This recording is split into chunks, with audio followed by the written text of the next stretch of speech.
মহারাজ প্রিয়াঙ্কাকে বলে, নেহাত আপনি ভদ্র মহিলা আর আমার দাদার স্ত্রী, তাই আজ আপনি বেঁচে গেলেন, নইলে আপনাকেও শাস্তি পেতে হতো। পূজা মহারাজকে বলে, মিস্টার মাথা গরম, দয়া করে আপনি শান্ত হন। মহারাজ বলে, হাতে লোহার কড়া পরিয়েছ, চুরি নয়। এইবারে মহারাজ পূজার দিকে কটমট করে তাকিয়ে থাকে। মহারাজের হুঙ্কারে পূজা বেশ ঘাবড়ে যায়। মহারাজ পূজাকে বলে, কি ভেবেছ আমাকে? আমি তোমার স্টুডেন্ট? আমি তোমার শাসনের পাত্র?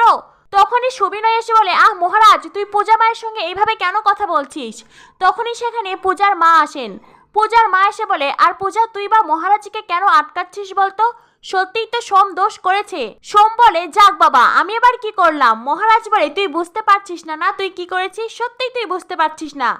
এই বলে মহারাজ সোমের দিকে তেড়ে যায়। পূজা মহারাজকে শান্ত করতে বলে, মিস্টার মাথা গরম। তখনই মহারাজ বলে, আহ মা, আপনি আপনার মেয়েকে থামতে বলুন। মুখ বুজে অন্যায়টা সহ্য করা কিন্তু মহা পাপ, আর সেইটা আমি ছোটবেলা থেকে আমার জীবন দিয়ে বুঝেছি। পূজার মা তখন পূজাকে বলে, হ্যাঁ রে পূজা, তুই কেন বারবার মহারাজকে থামাচ্ছিস বলতো? মহারাজ যা করছে ও তো ঠিকই করছে। মহারাজ তখন সোমের দিকে এগিয়ে গিয়ে বলে, তোর ফোনটা দে। সোমের তখন মনে পড়ে যায় বিয়ের দিনে মহারাজ এইভাবেই সোমের কাছ থেকে ফোন নিয়ে সেই ফোন নুন জলে ফেলে ফোনটাকে নষ্ট করে দিয়েছিল।